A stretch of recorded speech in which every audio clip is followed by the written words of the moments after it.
All right, ladies and gentlemen, we are live. Welcome to the Eureka Springs City Council meeting. This is Monday, March 9th, 2026, 6 p.m. here in the auditorium basement. I am Steve Holofield, Mayor Pro Tem, chairing the meeting for our Mayor Butch Berry, who's been out on medical issues. A little update about Butch. He is out of the hospital. He got out of the hospital last Thursday, and he is back in town, and he's recuperating. It was really good news. Call to order. We want to have a roll call, please. I don't. Christina does. I'm city clerk. Roll call. Thank you. Mr. McClung? I'm here. Mr. Meyer? Mister's here. Mr. Holyfield? Here. Ms. Moyer? Here.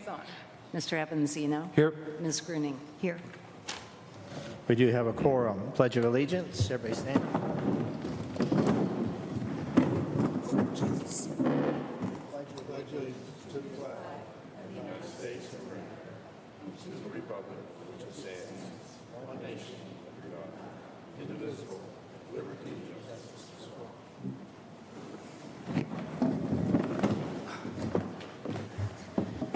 Approval of the agenda. Does anybody have anything they want to add to the agenda or take away? Susan, Sidewalks? you want to add sidewalks? I do. Okay. Second. So would that be under old business, unfinished business, I guess? Yeah, new business. Unfinished business. Let's put unfinished business 4, sidewalks, since we've talked about it before. I assume it's about the same stuff, same continuation of the same issue. Similar. Okay. I don't know about. the- Close enough? Yeah, I guess so, a little bit. Okay. Anything else? Anybody want to add to the agenda or take away? Susan? So for the, what is it? Let me look here. Okay, I just wanted to make sure temporary entertainment district for Google's Gears, and that was on there. He is not able to make it, he is ill, but we can still get the resolution number for it, correct? Okay. Sure. Yeah, I just want to make sure it's on there. Okay. Do we want to talk about the next step in the permanent entertainment district and make a decision about anything about that, council? I think Ms. Moyer suggested a second workshop. Okay, let's put on the agenda. We should wait for that. Let's put on the agenda unfinished business 5.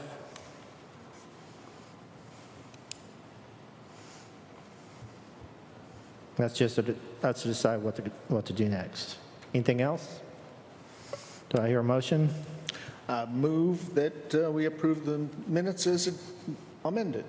The agenda, The agenda, sorry. Harry made the motion. Do I hear a second? Second. Susan, second. All in favor, say aye. Aye. Opposed, say no. Motion carries. Agenda is as it says. Approval of minutes, February 23rd, 2026. We have it in our packet. motion to approve the minutes for February 23rd, 2026. I'll second. David made the motion. Harry seconded. All in favor, say aye. Aye. Aye. Motion carries. Approval of minutes, February 23rd. Commission Committee Authority reports and expired terms. Planning has position 2 is vacant and position 7 is vacant. CAPC still has 1 vacancy. Hospital has 1 vacancy. Parks, I guess, is good. HDC, we do have an application from a Catherine Pilgrim Lopez it's in your package. If you want to take it home and contact her and do what you want to do, and we'll bring it up in the next meeting, if that's okay. Rochelle?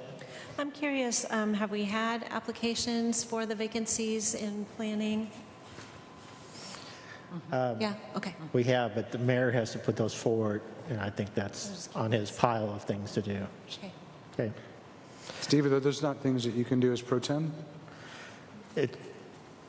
That doesn't require a signature. I'm in mayor limbo land right now. It's kind of like what Butch doesn't want to do, I will do it. But right now, he still has that on his pile of things to do. So, he's still the mayor. All right. So moving forward, cemetery, we just filled that last position our last meeting, so cemetery's good. Moving on to public comments. Christina, we have What? no public comments? None? Okay, no comments. Wait, there's a hand We, up. we do have one. Oh, got somebody here. I knew we'd have somebody.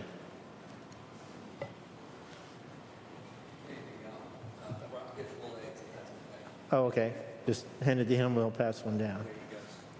You want to introduce yourself? My name is Matthew Carroll. Talking to the mic? Talking to my, There you go. I worked at TV for 15 years. You think I know how this works? Sorry about that. My name is Matthew Carroll. I'm a resident of Eureka Springs since August of last year, but a lifelong Arkansan.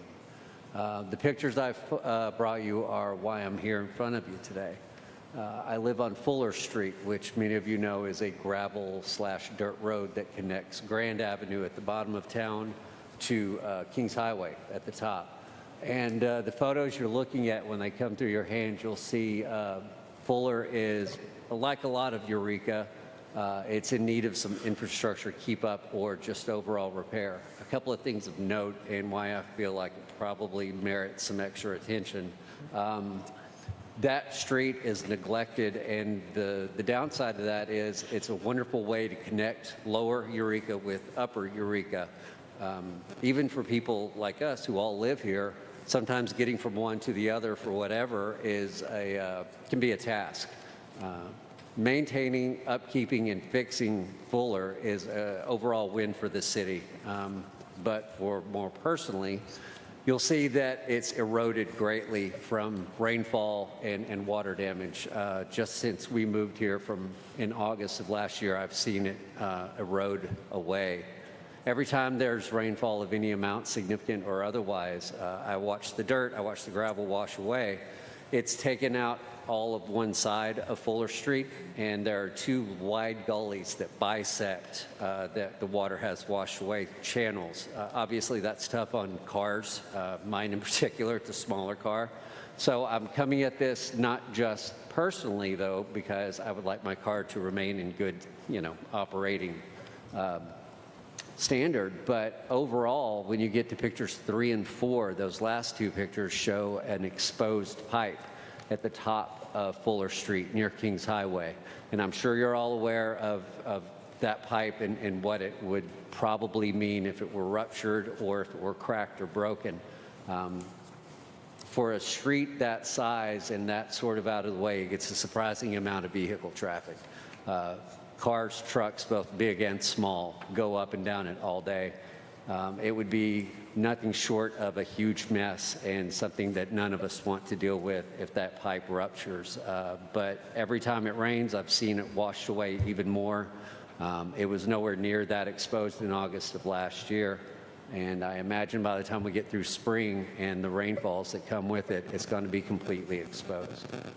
So I just ask for a little bit of consideration to take a look at Fuller. I think it's worth the city's time to fix it up now, but I think ultimately it needs to be paved. I think it would be good for the city. I would think it would be good for the tourists who come to the city, and most of all for the residents, including all of us.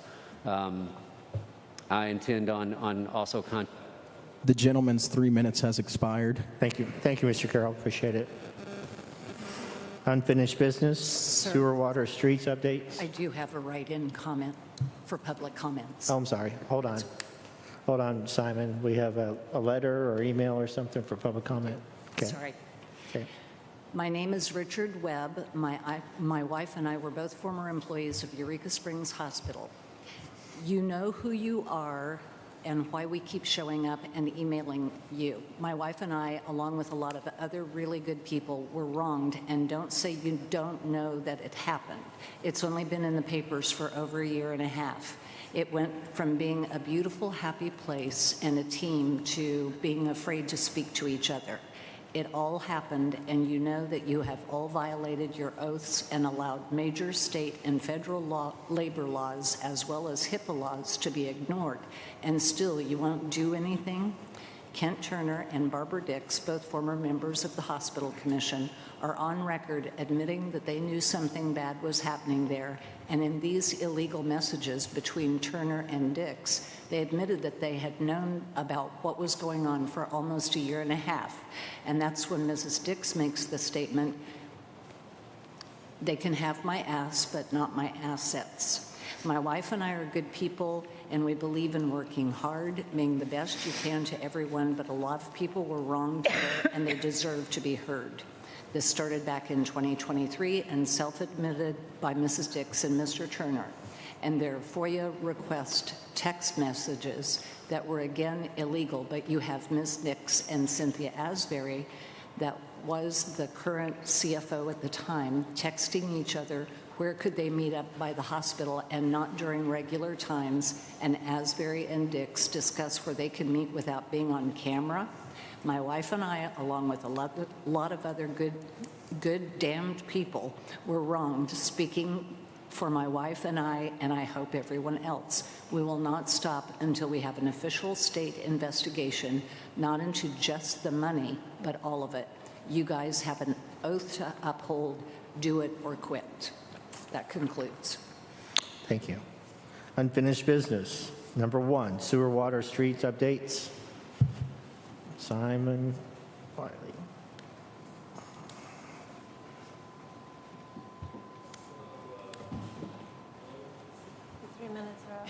Your 3 minutes are up. So. My 3 minutes are up. Still turned I'm off. out of here. Hey, good evening, interim mayor and council. Is that what that is? Yep. Interim mayor? Yeah. Close enough. So I've got a little bit of briefing here for you guys. I'm gonna start off with the water stuff.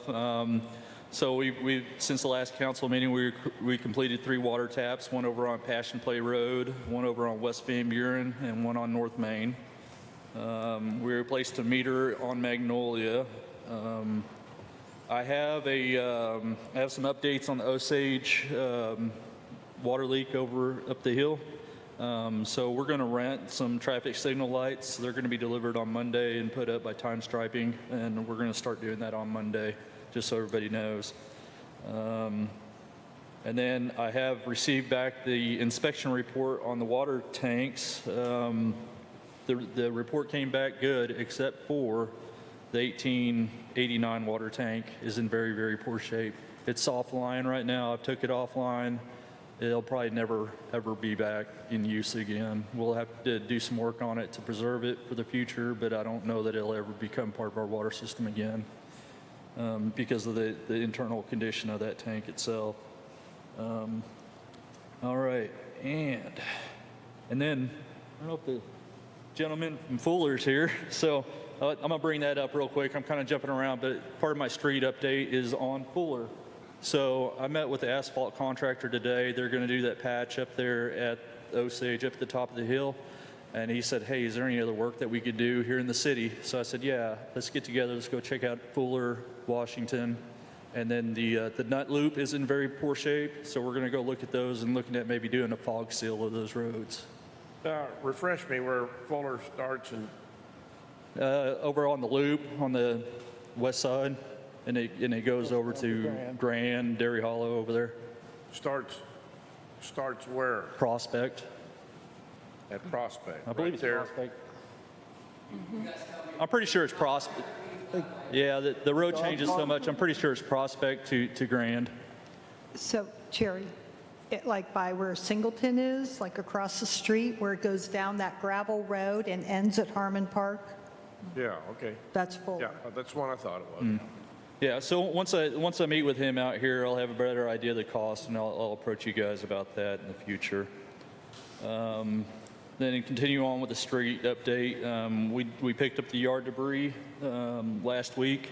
We hauled off 16 truckloads from people's residences. We also purchased a new skid steer, a John Deere 317G that we found online. Yes. You hauled off yard debris from who? We do yard pickup once a month. Oh, gotcha. Okay. Yeah. So we purchased a used John Deere skid steer. It's a tracked unit, and it came with a bunch of attachments. So it has a brush hog attachment and a plow attachment, all that kind of stuff. So we're hoping that we can use that this winter time to take care of some of these steeper roads that are narrow and problematic for us. So that's our intention with this machine. It's not our only intention with the machine. We're going to use it for other things, but we did purchase a skid steer. So, and then to move on to the sewer side, we jetted a sewer line on Kansas Street. We actually had to do it multiple times. We had some root balls in there trying to cut those out. We replaced both the SBR influent valves and the SBR2 motive valve. We had a little bit of issue with the SBR influent valves. They closed one night on us, and I spent Saturday and Sunday out here trying to get that going again. Aqua Ray rebuilt the UV disinfection systems, and then an update on the wastewater treatment plant rehabilitation project. I'm getting some questions about that. We have received approval from the Department of Health. We're waiting for approval from the Department of Environmental Quality. I don't know when that's going to happen. The state kind of works at their own pace. So everything's going. It's just we're having to wait for the approval from the state before we could proceed. Once I receive that, I'll report back to you guys on that, and then we'll start kicking that into high gear again.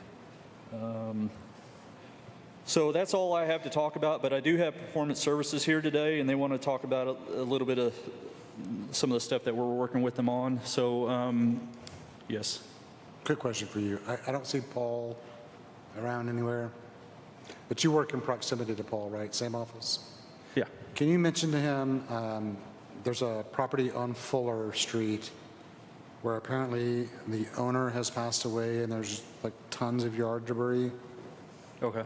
And Paul said that the owner's passed away, the son won't do anything about it, so he's talking to the contractor. Can you just ask Paul where that is and if he'll contact me regarding that? Yeah, absolutely. Absolutely. So back over to Performance Services. So they have a quick little, it's supposed to be a 3-minute presentation real quick. So what we're doing with them is we're looking at the infrastructure. So we have the sewer plant kind of under control with this rehabilitation project that we're doing for $6.5 million. There's a phase 2 of the sewer plant that's proposed for $4 million. I'm not really convinced 100% that we're going to do that. Once we get done with the $6.5 million project, I think the rest of the stuff I can contract out people myself, like our sludge storage area for the dumpsters. We don't have to have McClellan involved in that. We can just build that. You're not going to be here. I am here. You're stuck with me. I thought you left. I'm here. I see you're here now. I mean, Surprise. He's back. are you coming back permanently? Is that what you're saying, or? Well, yeah, for now. Well, yeah, okay. So, anyways. Just be glad he's here, Harry. Nothing's forever. Terry. Yeah, stop trying to push me away.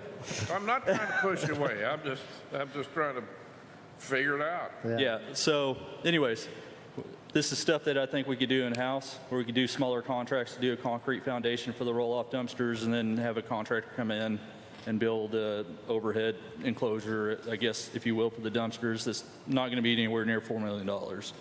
So anyways, Performance Services, I've been in contact with them. So what they do is they find funding for infrastructure projects that typically deal with energy efficiency type of stuff. And they've been working with the city of Garfield quite extensively on their water system because they've had a lot of issues up there.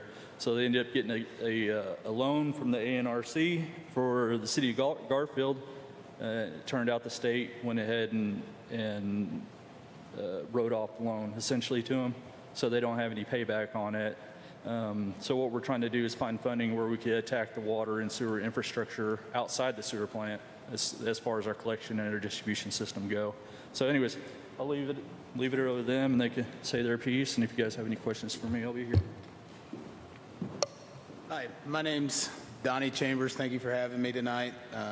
Simon was mentioning the city of Garfield. We did work with them on a similar project. It was much smaller in scale than Eureka Springs, but Want to move closer to Mike, please? we worked with the city of Garfield on the ANRC funding. The state has a very good funding mechanism in Arkansas to address large water and wastewater projects. We were able to get them $7.5 million worth of principal loan forgiveness funds to address their entire system.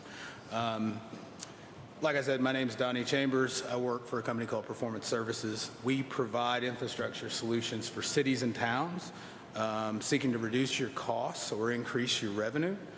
We do this through the use of 2 delivery models. It's either energy savings performance contracting or design build. In both cases, your engineering and your construction are integrated in one contract, which allows you to reap some efficiencies and cost savings and efficiencies in time as well.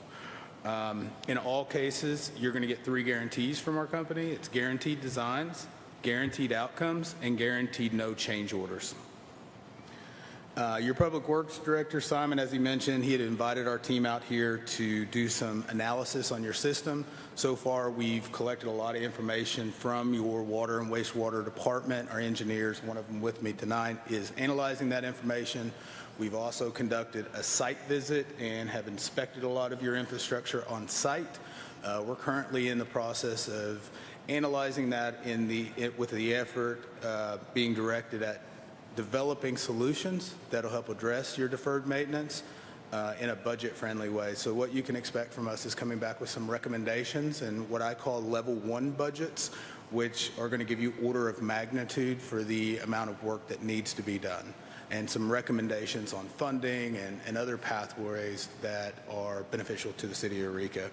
All the work we've done to date is happening at no cost and no obligation to the city. We consider this our preliminary analysis. We don't think it's fair to ask the city to be in any kind of official contract with us until we can put some rails on the opportunity itself so that you, the council, can make informed decisions about the direction you want to go. And then to close, I just wanted to take you through a few things about our company. I don't think you've worked with us before. If we can go to the next slide. These are our guiding principles. Our word is our bond. Relationships matter, we fulfill promises, and the customer is always in control. So by working in those integrated delivery models as opposed to a traditional construction approach, you're going to have one contract, or as we like to say, one throat to choke. 80% of our revenue is repeat business for a reason. These are some of the things that are true about us. There's no upfront cost, as you've seen. You're going to have sole accountability in your contract structure. We will write no change orders into our contract, which is unique to us. And if it's on the energy saving side, you're going to have performance guaranteed. One of the things I like to point out is if you have subcontractors local to your economy that you like working with, if we do a project together, we can integrate them onto the project itself, which is good for your economy and good for the project itself. Here's some of the information about the work we've done. We've done over $3.8 billion of work since 1998. Many of those customers have worked with us year over year over year, and in fact, some cases, in one in particular, we've done over $1 billion of work with one client. Of that, $200 million is water projects, and we've accumulated over $30 million of savings to date. And then this is very important to our company. We are driven by customer experience surveys. So how I'm ranked, everybody has an annual review at the end of the year. I'm in sales. I have a sales goal. But what I'm incentivized to do is to take care of you, the customer. If I double my sales goal, but I have bad CX ratings, the best grade I can get is a D.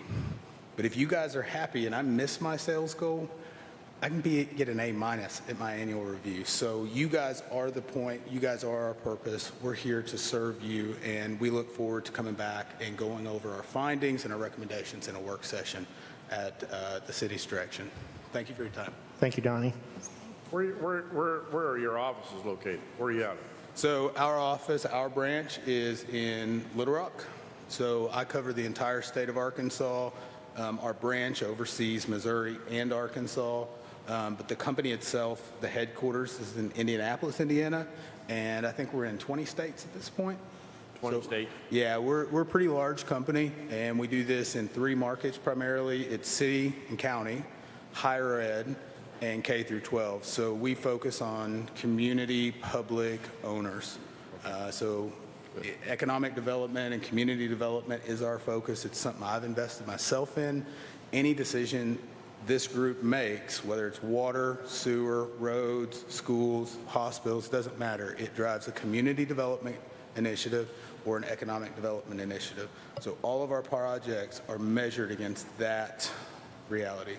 Great. Thank you, sir. much. Appreciate it. Okay, moving on. Offer on lots 12 through 16, Block 46 of Riley and Armstrong. Motion to discuss. Second. Okay. We have Terry? Yeah, Lila and her husband have presented this offer to us. It's what we talked about before. I've been through it, and so I'm not going to. Yeah, I think I will. I'll go ahead and make. You don't want to even discuss it? Anybody else want to questions? Right, Michelle? I do want to discuss it. Well, okay, go ahead. All right, I'll shut up. Make a motion. It's all right. It's all right. Discuss. Rochelle? Well, I wanted to thank Lila, first of all, for all of the improvements that have been done to the property out there. It's remarkable, and so I wanted to start off with that. Second, she invited many of us to visit the site, and so I was able to set a time to go out and take a look at the site. And I just want to, I am not in favor of selling this entire all of the lots. I am in favor of considering the sale of one of the lots, the one that holds the sheds. And I'm in favor of providing an easement and access to that property. But I'm not in favor of selling the entire property. And this is why. It's hard to know where we're going to be 5 or 10 or 20 years from now. What I do know is we want affordable housing, we want attainable housing, we want green spaces, we want trails, we want all kinds of things, but we don't have an ultimate plan in place. And so because we don't have an ultimate plan in place, I'm not in favor of selling city property until that happens. So that's just me, but I wanted to have that discussion. I also feel as though an offer of $5,000 for the 4 or 5 lots in that area is undervaluing that property. That's just my opinion. Okay. David? What's the current value of all lots together? The current. Has there been an appraisal? Of what I've offered or of the comps that I provided? The comps. So there were many comps that I provided you guys that were under what I actually offered, even though they're buildable lots and some of them flat lots, whereas I'm literally looking to buy a drainage ditch that happens to be my driveway. So I wanted to offer enough that you guys would feel comfortable, of course, to sell it, but I wanted to provide to you other sales so that you could see that it wasn't just me trying to pad my perspective, right? So all I'm trying to do is clear up the property boundary issue, which is the actual driveway, and it might be a whole lot, it might be just over a lot that both the sheds sit on. They've been there since the 50s. This driveway has been the only driveway into this property since it was built in 1920. So it's nothing that the city has ever used or utilized or had a plan to utilize in the past. Yeah, and I think to reiterate what Ms. Moyer is saying, we are in the process of developing a vision plan for the entire city. And unfortunately, all properties in the city fall under that vision plan. So would it be okay if we take the lots that she's talking about so that we can utilize maybe the other lots in our vision plan if needed? I just want to clean up the boundary issue and the ingress and egress to the property. So I'm a native, born in Eureka, born in the Eureka Springs Hospital. I obviously want what is best for Eureka. I just want a secure way to get in and out of my property. When I went and spoke to Butch originally about this, he told me that the city doesn't grant easements. I don't know if that's true based on what Rochelle just mentioned. I don't think that's Terry? We have granted easements, but, and we have renewed easements that the city already has. But, you know, they've all been written, like, they're 99-year easements, 99-year leases, easements, whatever you want to call it, but that's what they run. And so you're leaving it up to somebody else 100 years from now to determine what to do next, unless you do a shorter term than that. But it's been there forever. The lots have no real value. She's correct in, you know, that's what I do for a living. It's what she does for a living. And the value is she's offering more than what they're actually worth in today's market. They're not buildable. It's good stewardship to relinquish that and let her start paying tax on that property that is generating zero for the city, and it never will. So I understand what you're saying, but it's also good business and smart for the city to be fair with the citizens and make their properties whole and give them peace of mind. Rochelle?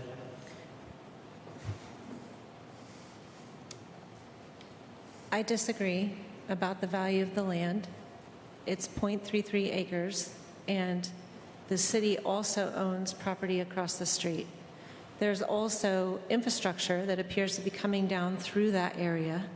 And while I understand how she's couching it, she's not in the business of protecting the people's property, right? So this isn't our property. This is everyone's property, and we don't know how it's going to be used. The fact that it hasn't been used yet, in my mind, is not an argument for selling it for $5,000.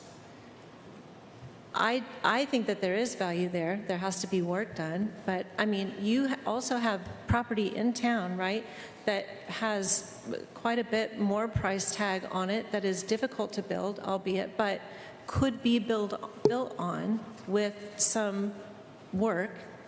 And I think that this property is similar to that. It's located close to a school, within walking distance of a school.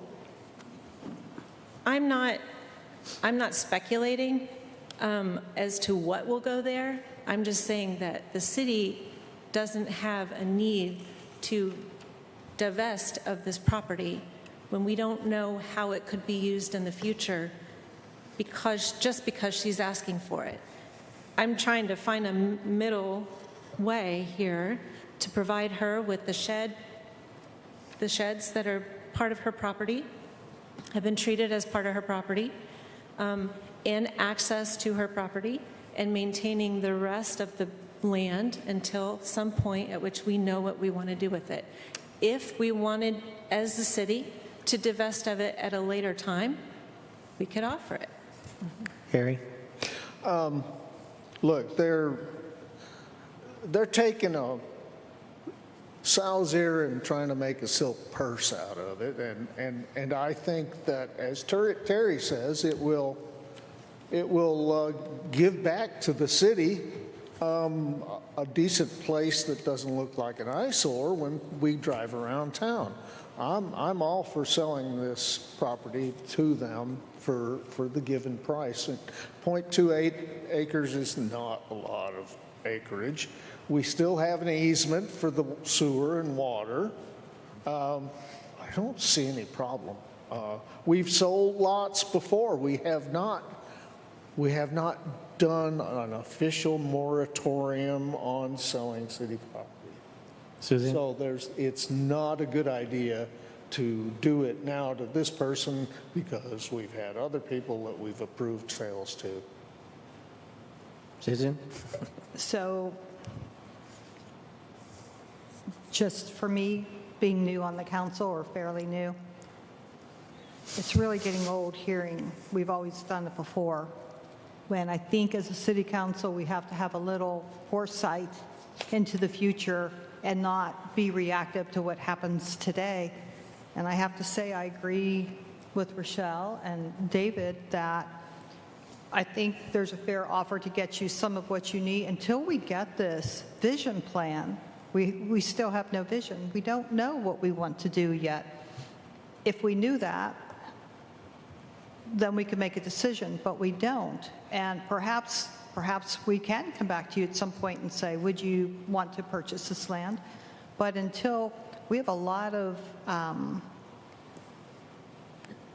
people here that need homes. So we're looking at, do we use this for affordable housing? Do we use it to continue our trails and our biking trails?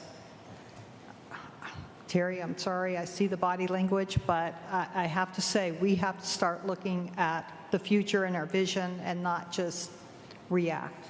David? So my question, Lila, is for you.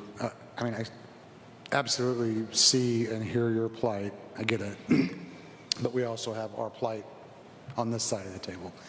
And my question is, would you consider a portion of it for now and then come back after we may have a vision plan or whatever? Would that be Oh, sure. an option for you? I feel like I'm pretty flexible. When I first went to the mayor before his illness, and I just said, I don't care about attaining more land. I don't want to pay more taxes than I have to. It's just that both of my sheds are on that land and the only driveway is on that land. So when I first originally came to Butch and I said, can I buy what my sheds are on and my driveway? And he said, well, we probably wouldn't want to break that up, meaning those 4 lots, that block. And he said, we'd probably just prefer to sell you all of it. So his perspective when I went to see him the first time was that he didn't think that you guys would want to sell me only the portion of it that serves my property. He thought that you would want to sell the whole block. Yeah, so I he think was encouraging the whole thing. I just want to make it so that I can be on my own property to get in and out. If you want to do the easement, I totally understand that. Yeah. I do have questions about then, is the city going to maintain that driveway? Because I've already paid $2,500. Oh, I get it, Because that 100%, creek yeah. washes it out. Yep. So if the city's only going to provide an easement, are they going to provide the upkeep for that driveway then if they're not relinquishing Yeah. that? And I want to give you some comfort, and Heather, this is kind of for you. I think that the city council has the ultimate decision on what to sell you and what not to sell you. It does not lie with one person. Is that correct?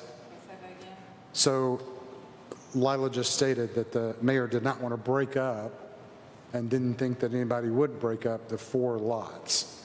That's not his decision to make, it's our decision to make. No, yeah, he was saying he didn't think that you guys would want to do that and that he thought that I should approach it as to buy all of it as a solid piece, which is then what I did.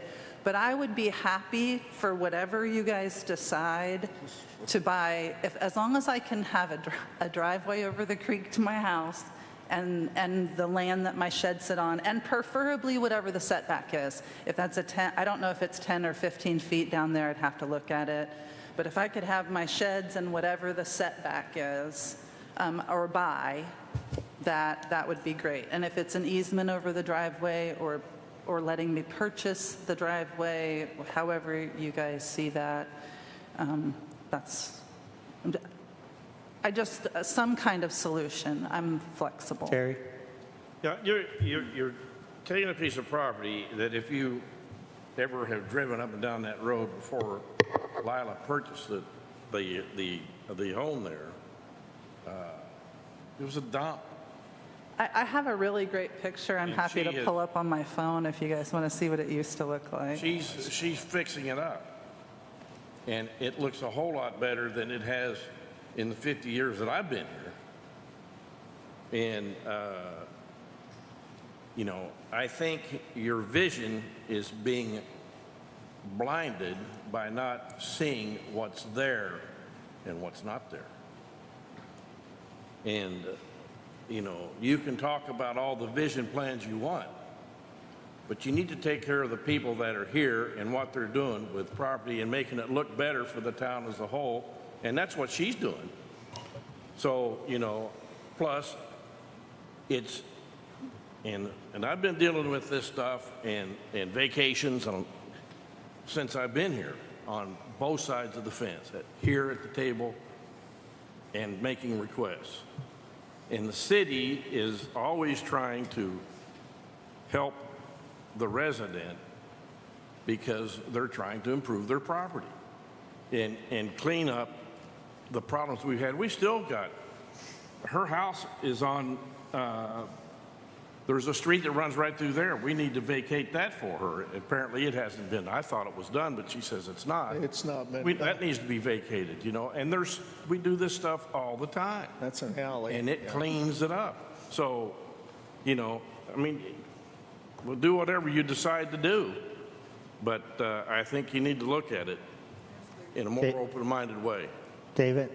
Yeah, and Terry, I don't want to discount what you have to say, but I also, you know, like Sue just said, at what point do we say, we've done this for 100 years, why keep doing it the same way when we're getting the same results? Because it needs to be done.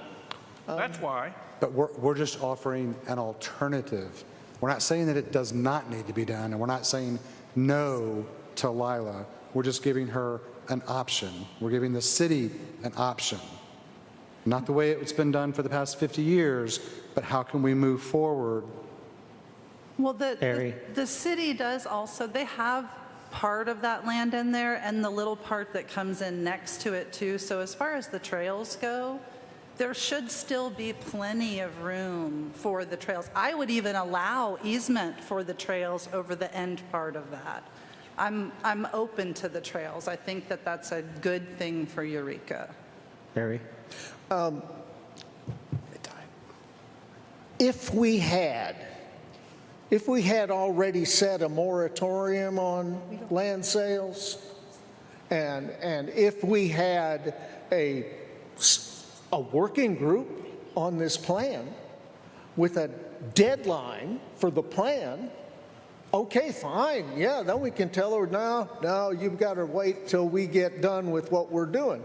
Other than that, it's not about 50 years of doing the same thing. It's about, like Terry says, accommodating the landowner and just being pragmatic about it. I see no reason to refuse this offer. And I think it's an insult to both her and the rest of the citizens that have done, that have had. Michelle? I hear what Lila is saying, and I hear, Terry, what you're saying, and I think what it comes down to is a philosophical difference about where we're going and how we want to use the land that the city currently owns. And I am not trying to be offensive to Lila. I started out with, I think she's doing an amazing job, and I commend her for that, and I am excited for all the plans that she has for that area. And I think that it's fair that we make it easy for her to attain the land that those sheds sit on, and that she can access her property that she has now. That I think coming back with an offer that includes that, I would have absolutely no problem approving of. My point is the rest of the land. There's no, just because four lots are stacked together in the original survey means that we have to sell that whole lot as it is. We can separate the part that she wants, that the sheds are on. We can provide access to her property, and we can maintain what's left until we decide that that's something the city wants to do or not. And it may not even be me. And I think we just disagree on this, and And I respect your perspective, and if we were to vote on the offer, I would vote no. All right, Susan? Hold on. She had her hand up earlier. So, I'm probably kind of reiterating, but I still think Lila is more than happy to look at this now that she's getting a different perspective. And we do appreciate what you're doing to this home. And as we all hope good homeowners in Eureka Springs would do for their property. And we're not saying no to anything. We are providing a compromise, and maybe down the road, something would change. So I don't see why we can't wait until what the future holds with this vision plan that we so desperately need, again, for the future of Eureka Springs. I have maybe a middle-of-the-road compromise. There's 4 lots, and the first little tiny corner lot, which was 12. I mean, it's literally just the little bitty edge of 12. Do any of you have the survey in front of you? Yeah. The little bitty tiny corner of 12, and then 13, the sheds definitely sit on. 14 is going to have to probably be part of that setback. Would you guys consider selling us all the way to the end of the driveway so that it doesn't have to be an easement? Do you think that would be a doable compromise, or? I'd have to look at it here. I personally feel like the lot that carries the sheds is what I would be comfortable selling. That's just me. And I would preserve the rest of the land for either future decision or to hold. That's just me. Do we have any idea the future vision plan, like what that looks like, or when you guys think that? No idea. our planning commission's working on, and have workshops on it right now, so. No. Anybody else? Yes.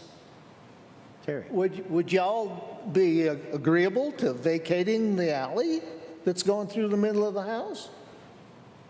I think we're just talking about the lots. Well, right now. she's gonna have to come back for that, or she's not gonna be able to have a deed to the place, okay? There's an alley, runs right through the center of the house. Different day, I believe, correct? Yeah, there's a statutory procedure for that, where you could not do that Can't tonight. decide I know that. I'm just saying in the future, since you're balking about selling these lots, which blows me away, she's not asking for much, 0.28? I believe the county shows it as .31. So it's shy of a third of an acre, but for anybody that's been down there, I know Rochelle's been down there, she was nice enough to give her time to meet me down there so that I could show her the property, because I knew from the last meeting that she had some opposition. I know that you guys both went down, or I believe that you guys both went down and looked at the property on your own, so that I just felt like it was important for you to understand what I'm trying to buy. It's not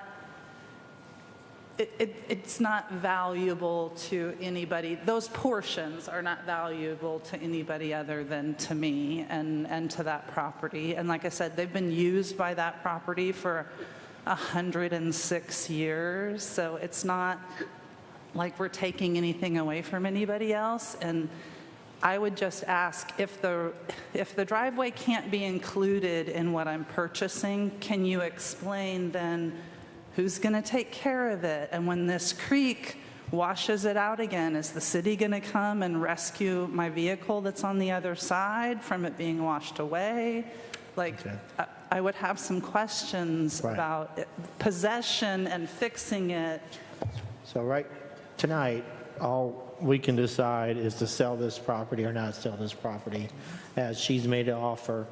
We really can't chop it up and change it or look at an easement. All we're doing right now is we have this application. Can we clarify real quick, though? Because Butch said you guys don't give easements over city property. Can we clarify that at this meeting, whether that is true or not? I've never heard of us not giving easements. I don't know. We've renewed many of them. Okay. Yeah. Okay, I just, I don't know of, And I don't know if no that legal was, reason they couldn't give you an easement if they wanted to. okay, Okay? okay. Okay, so moving forward with this, what do you want to do? Anybody? Steve, if the council's interested, I can put a visual representation from Google Maps up on the projector board. Y'all want to see that? Yeah, Just want to make sure the address is 46 Armstrong. Is that correct? 48 Anderson. 48 Anderson. Give me just a sec. Okay. And I can also pull it up on Landglide, so if you guys want to see the portion that the city would still own that's next to that, I'm happy to pull that up on my phone. I'm not sure if that's in question, Oh, okay. so I think, I thought it might help kind of, since she was talking about the city and access and the city property, for you to see that there is still and would still be city property right there, I thought that might. yeah. So Lila, where in this picture is your driveway that we're talking about? So I see the car in the front. car came in on the driveway and it would have been out to the right, and the white shed to the far right and the red shed to the far right, those are the two sheds that currently sit on the city lot. 13, lot 13, I believe, just the edge of corner of 12 and all of lot 13, yes. And then that's the driveway, and it just goes parallel to that little creek bed, and then you can see at the end where it pulls back out onto Anderson. I know where that's at. And so your driveway is washing out where? Yeah, it washes out, so where his arrow is, yeah, move it a little bit more to the right, not on the road, yep. So it comes in, and where the tree that goes across the creek there, just to the right of that, where the fallen tree is in the front, yep. It crosses, and rather than being parallel to the road there, it actually goes under our driveway, and then it comes back out on the other side to continue down Anderson Street. So that's where we had to do the road work so that we could get back over there.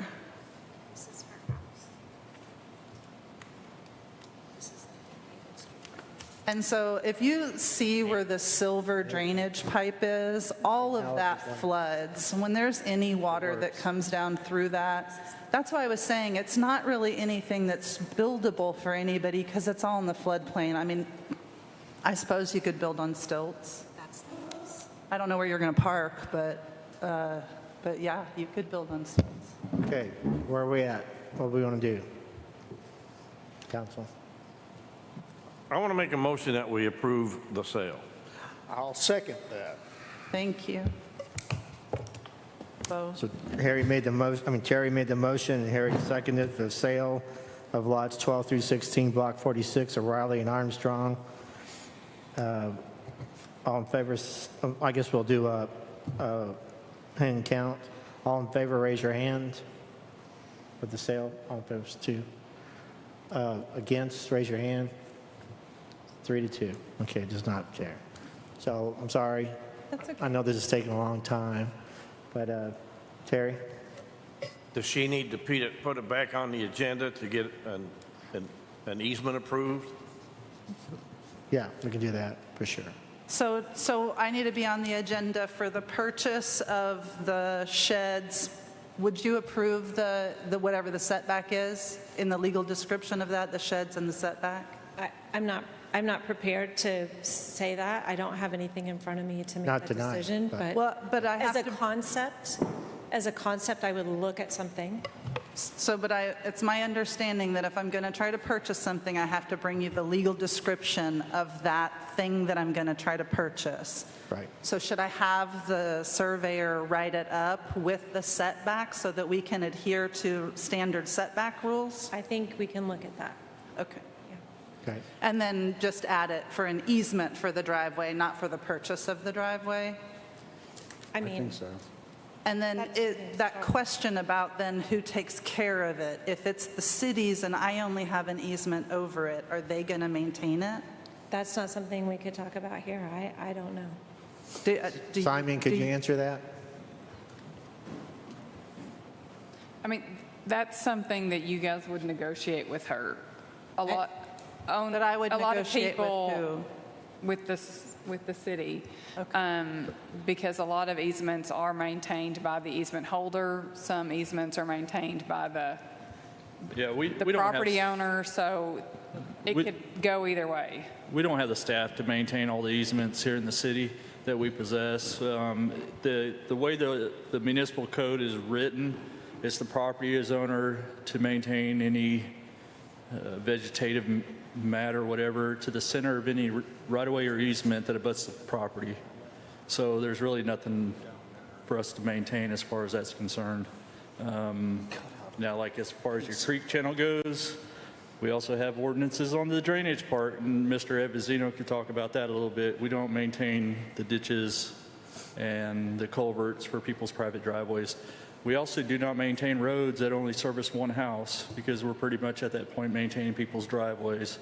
We have a lot of, the way the city was platted back in the day, it was gridded out on the north side of the city, and it's just impossible for us to try to maintain all those to roadworthy conditions. But a lot of people use those right-of-ways and that to access their properties, but we don't maintain them if there's only one house that's down there. So I hope that answered your question. All right. I think, Lila, I did. I'm paying. I got it. I mean, I think we're willing to work within the law of what we can do, but I can certainly speak to what Simon said about maintaining ditches, because I have a huge one in front of my house, and I literally have to get in a ladder and climb down and clean out all the debris, because the city will not do it. It's unfortunate. It is the way it is, but I think everyone at this table will be willing to work with you as much as we can so that you can get what you need. I appreciate it. There was a little part of me that thought that you were going to not give me what my sheds are on and that you were going to confiscate them. So I'm happy that you want to sell me those two portions. I do have a question, one more question though, about price. Because I felt like I tried to pad my offer to make it more appealing to you guys, because of course I want my driveway and my sheds. So if I come back to everyone but Rochelle was my offer, I mean, like I said, it was more than, like 5 out of the 7 offers that I brought you guys that I showed you of the sales that had been made, it was more than those offers for less desirable land. So in my dollar range, am I okay? Like, I mean, what?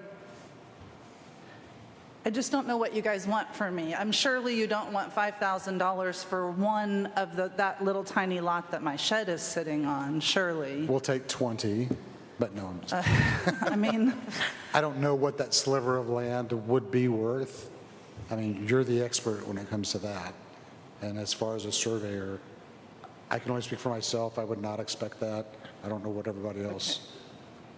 well, then I will bring you back an offer at the next meeting. Thank you. Well, I can submit it early though, right? Yes, ma'am? I would Yes. probably say if you can find comps that are similar to this sliver piece of land, I think as long as it's reasonable and fair. Well, I mean, you can't even build on 0.08 acres, so I'm not going to be able to find you comps for things that are that tiny, but the Well, as comps. close to you can get. Okay. All right. Thank you, ma'am. Appreciate it. Thank Sorry. you. Taking so long. Okay, moving on. Discussion of proposed increase of city sales tax for wastewater treatment. We had a workshop. Of course, as a workshop, we didn't decide anything. We just talked about it. So what's the council want to do on this moving forward?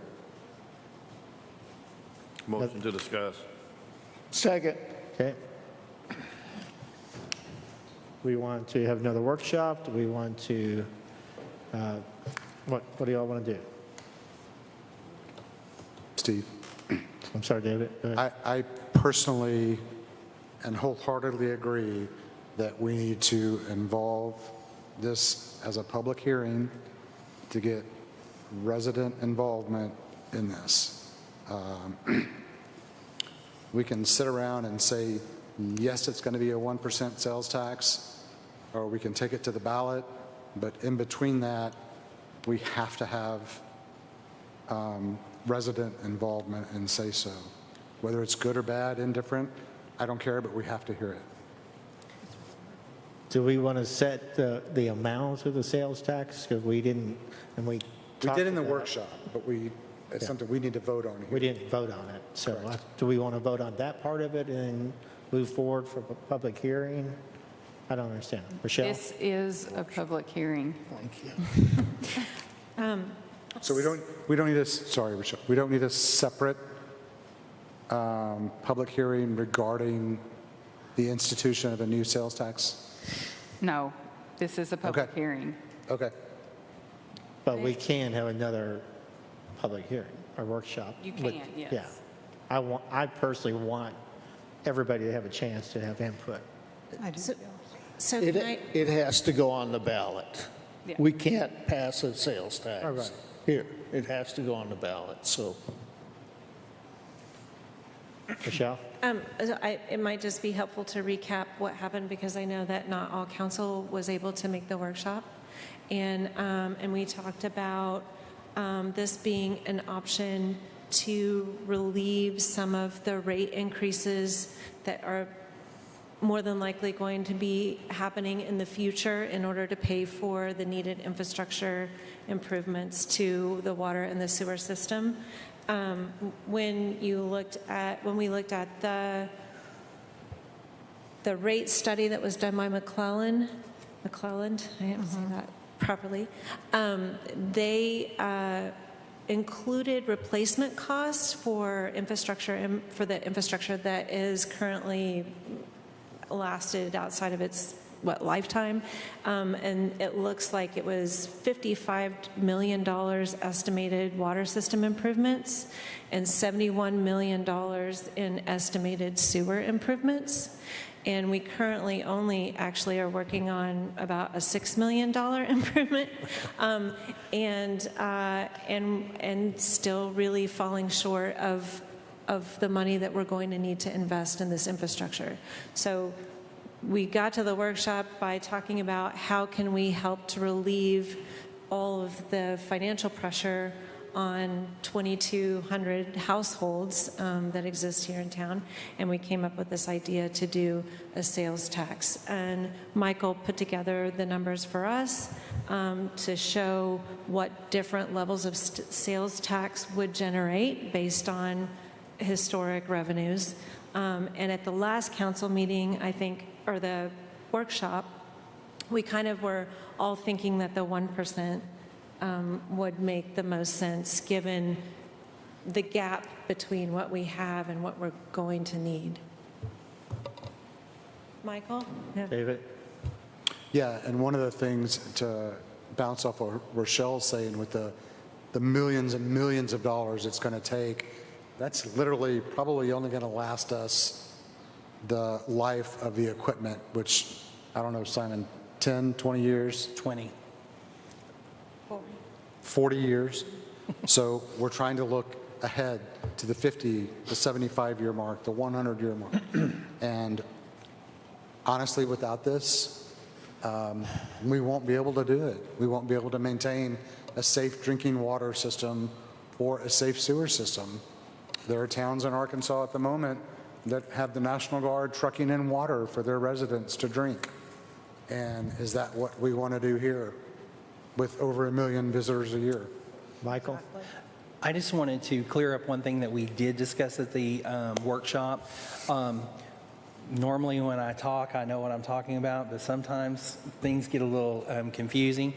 But I have talked to Cheryl Schuterman at Raymond James, and one thing I did bring up at the meeting was that we would employ a bond counsel that will help us to write our ordinance so that we get what we want. There are different aspects that we can put into that ordinance to where that tax can pay off debt, as you had asked before. We can have it specifically driven to where it to pay, a lot of different things. What they have to do is check with the DFA and find out what we can write that ordinance for. Then once they give us that information, then you will go back and you'll, as a council, will say, okay, we want to put on the ballot a 1 cent sales tax, and it can pay off water debt. It can do this. It can't, all the things that we're eligible to do. So I don't have a definitive answer on that for you yet, but I did want to clear that up because I said in the thing that we couldn't pay off debt with it, and Cheryl said, well, that's true, but there are some options that you could write into the ordinance that gets onto the ballot where we would be able to do that. So I'll have more information on that for you later as we go, because some of this stuff is kind of new, and so I just want to clear that up. Okay. Terry? The rate study was done, and it took so long because they mapped the entire system. They calculated the cost of maintaining that system. And of course, built into it was repairs. So no, we can't spend millions of dollars every year, but I think Simon would agree that we probably got enough income from the current rates to repair. No? No. Pothole? The rate study is to make your water department able to sustain itself on a daily basis and to run on a daily basis, pay your salaries, pay your daily things that you need, and to get you enough money to where you have a debt coverage ratio where you can go out and borrow money to do these big projects. It is not going to put a slush fund into the water department so that they will, if he has a $2 So million there's enough project, money in that to pay debt. yes, it's trying to get you to a debt coverage ratio where you can afford a payment to go out and borrow that money. So what this tax would do would, instead of having to go out and borrow that money, it would help you create that fund so that he would have money to be able to fix things without having to go out and borrow a bunch of money. Well, the sewer plant, of course, we are forced to do that right away because we've been polluting the lake. So I would think that we ought to do the sunset. If we're going to do a 1 cent sales tax devoted to the sewer plant or to sewer, put it that way, then we should have a sunset when it's paid off. That's the best way to sell it to our people. What we should do tonight is decide 1% or not, or 0.5%, or don't you think? Because it seems like we're, are we going to talk about 1%? Are we talking about 0.5%? What are we talking about? Well, what I think we were waiting on the next workshop for was there was a lot of questions on what would that money go towards, what do they need, and then how much would we need to sustain that. So, I think the numbers were like 1.7 million for a 1%, and then it was like 1.2 million for a 0.75%. So if you know what the plan for the water department is, the basic plan, then we would kind of know how much money that they would need to go forward. So I think that was the point of the next workshop, was to have Simon there to go over our reports from the engineers to see what work had been done. We're working on that now. That's harder to pull together than we thought, but we're working on those spreadsheets right now, trying to see how much work has been done, how much money has been spent so far. So that was kind of why we were waiting on the next one too. And for the ones that weren't there at the workshop, we do have a new time frame too. We have to have it on the ballot 70 days prior to the election. So we were thinking we needed to have it on the ballot by May. It's more like August. So we do have a little bit more time frame to work in, but what we want to do at the next workshop is probably find the direction of City Council, and then that's what we're going to present to the public and be able to answer their questions. Because when they come up here and they say, well, what are you going to spend that money on? We need to be able to say that. When we come up here and say, why did you choose that tax? Well, this is the reason why. This is what it's going to provide. This is the future that it's going to provide for Eureka Springs. Makes total sense. David? Yeah, just first, Mr. Meyer, I think you said 1 cent. I want to make sure you know it's a 1%. Yeah. Same thing. It's the same thing. Well, 1%. 1%. You add a penny to every dollar, okay? And part of the discussion we had in the workshop was the educational component for residents. Have y'all talked about that at all? We have not. Yeah, we just had the workshop, and Simon, he's back full-time today, so this is his first day back. So we just haven't had a chance to sit down and talk about that. And that is some stuff that we can develop. And what I'm saying on that is we need a basis. Where are we going to start? If we're going to do a 1%, here's why, here's where it's going, then that's our educational materials of how we educate the public. So we need to get a direction from City Council with, Simon helping to figure out which way City Council wants to go to take this, and then we'll be able to educate the public. Because right now, generally, we probably can't answer some of their questions that they're going to ask, because not because we don't think we know what it is, it's just we haven't formulated on which direction we're going to go. Yeah. So the direction is decided here tonight or at the workshop? At the workshop. I would think the workshop. Okay. Well, I think you would discuss it more at the workshop, Right. and then kind of come to a consensus, and then I think at the next, we have a workshop. We could put it on the agenda for the next one. The workshop is prior to the next City Council meeting, so y'all could decide then, and then we can put it on that agenda that night. What do y'all think, moving forward, the workshop? We had already set a workshop for the next council meeting. We were going to do 15 minutes of budget, and then we were going to do 45 minutes of this discussion. I thought that was tonight. I had to correct him earlier today. Harry, sorry. Michael, do you have any idea of interest rates and amortization schedules and So Cheryl is how working, much money we're going to want to? Cheryl is get a working bond on that. One thing that she will do is you kind of have a steps that you need to go. But one of the things that we will do is once we kind of determine how much of a sales tax that we're going to try to pass, then she can develop how much we could borrow in bond on that sales tax, because depending upon our revenue and depending upon that how much the sales tax is, that dictates how much we can bond. And so she will give us those estimates based on I've asked her to do 10 years, 15 years, and 20 years, because I didn't want to really go over 20, because that's kind of the pocket of the what his equipment is. Right. And so she'll give us bonding, what we can do in those, and then she'll tell us what the rates are within a quarter point up and down. So. All right. So our next workshop is scheduled then, so we don't have anything to decide tonight, just moving forward. David has something else to say? Yes. No, Sorry, you question. can't say no. Heather, do we need to make the motion tonight on the 1%, or is that something because I thought we already agreed on that in the workshop we were going to So present. Michael said we should talk about the workshop to see what we want to spend the money on and then decide on the percentage based on that. So just to clarify, the reason I came up here was that I'm working with Performance Services right now, and we don't exactly know where all of our water or sewer lines are. We're working with Performance Services. They have some, what do they call it, sonar equipment that they can shoot down.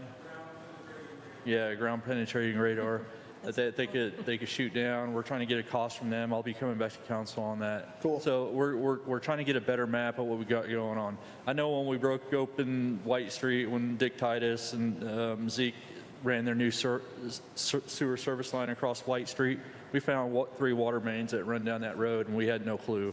Right, and there's no reason for 3 water mains, so we really got to get that under control before we come back and say we want to replace this section, we want to replace this section. We need to know 100% what we have in the ground. We know we have a lot of issues with our water system and our sewer system. We just need to hone it down to a scientific matter where I could say this is why I justify doing this first, and the costs associated with that. And we'll have more information on that in the future. So underground infrastructure, such as your water lines, your sewer lines, stuff like that, we're looking at a 40-year replacement cycle on it. Wastewater plant, the above ground infrastructure that we have, 20-year replacement cycle on that. So to give you a little bit better idea why I told Simon, you 40 does years. the GPR show active water lines or just all lines that are there? It'll probably show all lines that are there, I would imagine. you come on up.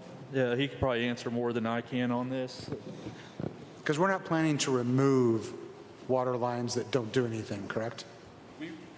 So when we replace those, we're not going to actually remove those, because if we did that in White Street, we would have their whole road tore up. We have a water line on each side of the road, plus one down the center. We're going to decommission those water lines, so to speak, and then and run a new water line down one side with services that break off it. So I'd mentioned we do two different delivery models. I went over this with Simon.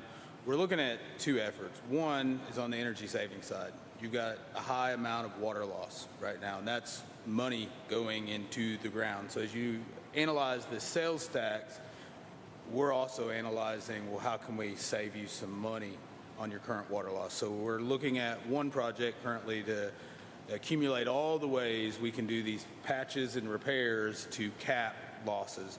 What Simon's talking about is your distribution system and your collection systems. You've got in Eureka Springs lines that have just came together over time, over 100 years, not necessarily, thought for in the future. You mentioned future planning several times in previous discussions. And what we're trying to do is find out where everything in the ground is, and then working with Simon, figure out where it needs to be, getting rid of the inert lines and piping things in the right way. What's difficult about Eureka Springs is your topography. So figuring all that out and working with ground penetrating radar is going to be essential. And that'll tell you a lot of the things that need to go on the list that go into how the sales tax will be used. Right. All right. We still have several items on our agenda tonight, so I'd like to kind of move forward if we could, please. So we do have the next workshop is scheduled on this topic. So the sidewalks, Susan? That's you. I know, I'm sorry. I was looking at the pictures. So what was the question? So you want sidewalks put on the agenda? Yeah, I Yeah. thought, This is it. Go. oh, okay, I thought it was at the very end here. No. Let me get that paper up. I was expecting the Slanes to go next. Motion. Oh, yeah. Do I hear a motion to discuss? Motion to discuss sidewalks? Second. Okay, so I just wanted a couple of things to reiterate, going back and looking at the proposal that council did pass, so that's in play and that's fine. And I wanted to ask the city inspector, although they're not here, I can shoot an email, just to see if any letters have gone out. So when I look at the number ones, which I believe were the worst case scenarios, there's 25 and I just want this to be put out there again, with the way we're going to implement this, it'll be 2027 before they really have to fix their sidewalks. And the number twos, which could very easily be number ones by then, will be 2028, 2029, 2030. So we talked about that, but one of the things I proposed that we never did discuss or come back with, we looked at this a way as to defer fixing sidewalks. Does the council want to look at any way of still trying to help homeowners with funding sidewalks, with helping to ease the cost of the sidewalks by offering some kind of solution, 50-50, 75-25?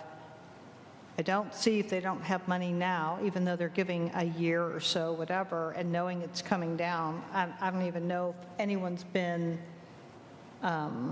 communicated to on this. Do we want to talk about offering to help them financially in some way to help the burden of with the homeowners or property owners? Do you want to? I think it would be nice to look at some options. Yes, I do. Do you have any idea of what those options might be? Well, I've passed them out a few times. I think it's something that we talked about, maybe doing a workshop at one point. So there was three or four options I put out there, and what came back from the city inspector and the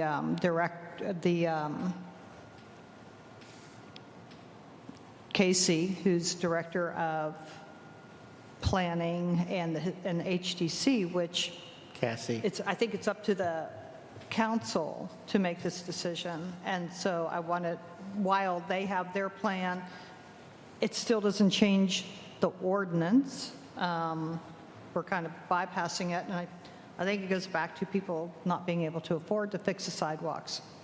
Some of these sidewalks, you have to have tree removal, and that's expensive in itself. I don't know if some roots can just be removed, if whole trees have to be removed. But I was just looking at a way of maybe, again, helping property owners. Rochelle? Well, I was just thinking that maybe it would be helpful. I'm not opposed to having a workshop to look at options to help with funding, I guess. But maybe it would be helpful to talk to Paul and get an update on where we are on the implementation of the plan. Yeah, that's why I said I'll email him. I'll shoot him an email. And then we can go from there. But Terry? Just, at this point, the city's not in any financial position to fund anything like that. Dollars. So I did hear about a 1% sales tax that we could look at. You want another 1 cent sales tax? No, not another. I'm just saying we talked, Michael said that we can look and see how we want to write how that's spent. No. Now, We that can also- 1 cent sales tax Okay, is Terry. earmarked for water and sewer. Don't deviate Okay, from is that only? Okay, Don't that's mention deviate. fair anything enough, else. guys, fair enough. It's okay. Yeah, I let her mean, talk. we can look at bonds. We can also look at, I know we have some contractors that the city inspector has provided. I mean, these are things, I'm just asking today, right now, do we want to look at options? I will bring those options back to the table. Or we could do a workshop with planning and city council We and can talk do about that our too, options. yes. And also get an update of what they're doing, because they are having ongoing workshops about sidewalks. Their workshop, though, is about the materials and specifics. using. It's I not know. about helping the property owner. I know, but a lot of it will overlap, I think. Okay. So do we want to does someone make a motion to have a workshop with planning and city council about? I'll motion to have a workshop with planning on sidewalks. Do we have a second? Second. Okay. All in favor of a workshop on sidewalks, a joint workshop with city council and planning, I'll say aye. Aye. Opposed, say no. All right. City clerk, do you want to make sure that happens? Let's schedule that. Yeah, when do you want that? What's the timing on it? Well, we've got a couple of things going on right now, so it may be a few weeks or so. So it's not, I mean, we still got permanent entertainment district workshop. We've got the sales tax We got workshop, so, I'm thinking end of Plate full. April, beginning of May, maybe. okay, May. Is that okay with everybody? All right, moving on. Permanent entertainment district. So we had our workshop. Of course, we don't decide anything during the workshop. We had everybody come up and give their information and their opinions. So where do we want to go from here? Anybody? Are we getting tired? We still got several things to talk about. Well, I mean, there's a lot we have to talk about, so whether we're tired or not is kind of irrelevant. But, I think that the permanent entertainment district, a lot of questions were brought up that still need answers. And I think that before we vote on a permanent entertainment district, we need all parties involved to be represented. I see I saw zero retail people here today. I saw only one bar owner here today in that district. Yeah, and so there are just a lot of other questions that need to be answered. I think we got answers from the chief, we got answers from Simon, but there's still, to me, a lot of things that need to be discussed. So another workshop? So make a motion to workshop. Yeah, I make a motion that we have another workshop for the permanent entertainment district. Invite the public? And to invite the public, make it publicly aware, whether it's newspaper, whatever, Kim, I don't know how that normally happens. Do I have a second? Are you Second. done? Sure, Terry, you second it? Or are you talking? I will, that's fine, but Okay. that wasn't why I was raising my hand. Sure. All in favor of Aye. the workshop? You don't, well, yeah, I'm in favor. of Okay, course. Terry? Yeah, I just want to say that the city will put out notice of this, but those that are of high interest in having this attended, which would be the CAPC, the chamber, Colin, any of the other participants Bar owners. that are, wanting to push this, they better get the word out. Because you saw what the attendance was tonight. Yeah, We can't drag them in here. Yeah. They have to want to participate. So if they don't want to participate, yeah, it makes me more, and I agree, Pass Terry, by. 100%. I'm just curious, and I guess, Kim, this is a question for you. I know you're new, but how do we get the word out there that the public should be here? We put a public notice out for every public meeting. But where is the public notice? It goes to all of the media, and we put it on our website. We're not equipped to send invitations to individuals or parties. That's not- As stated already, that's really your job and the interested party's job, to get the public. Well, I don't think it's our job to send out postcards to residents. I think that it needs to be not just one tiny eighth of a page in a newspaper. It needs to be, We don't advertise it in the newspaper. That takes a budget. You notice the TV We screens, public notice. Avery's showing us upcoming meetings. okay, I understand this, but obviously this is not working. This does not work. It doesn't stop us individually from putting on Facebook, to sending I understand. messages. And that's something I will definitely do. I have gone door to door to retail places on Spring and Main in the past over this sort of thing. It kind of bugs me that none of these proponents have spoken to one retailer that's going to be affected in this district. I don't care if Carrie Nation is dead, there's still an argument about there are young people that don't drink as much as we did when we were younger. There are people that come to this town on spring break that want to buy their clothes. There's lots of young women that come here to buy clothing and Can we Susan? stay on topic? Okay, Yeah. so when you say we can post it, Kim, can we post it like I have the Eureka Springs What's Happening page? I can post about the public notice on that to try to get it out? Of course, you're welcome to do. So anywhere? Okay, Yeah. thank you. And Heather, why can't we put this in a newspaper? You can if you want to spend the money on that, but it's not required. But we can put it in a newspaper. If you would like to have Because I keep council hearing, vote to I spend keep hearing money on that that, we can't. you can. It's not normal procedure and it's not required under the law. Well, we are full of abnormal people, so I think we should absolutely put it. I in think the newspaper. proponent should pay for that ad. Hold on. Terry? it's no different than televising this meeting right now. This is really so we can come back and it can be looked at later, is what this is. There's probably not 50 people watching this tonight. So, David, it doesn't matter what you do. If they want to get interested, they will, and most of them don't. Sorry. All right. Moving forward. New business. Goggles, Gears, and Springs 2026 Temporary Entertainment District. In our packet, there is a application. Susan mentioned that the people who are organizing this aren't here tonight. Yes, so I'd like to motion that we discuss the temporary entertainment district for Google's Gears in spring 2026. Second. Okay. So this They had this last year, and they're just looking to get it approved again this year. They do have some vendors coming into the parking lot. It's only within the parking lot area.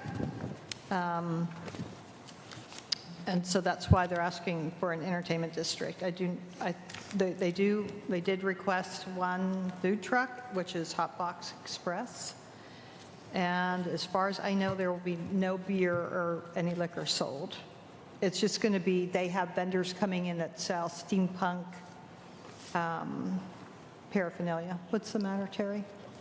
Let's say that again. They're not going to be selling. No, but I think they had to have this. They're going to have vendors there, though.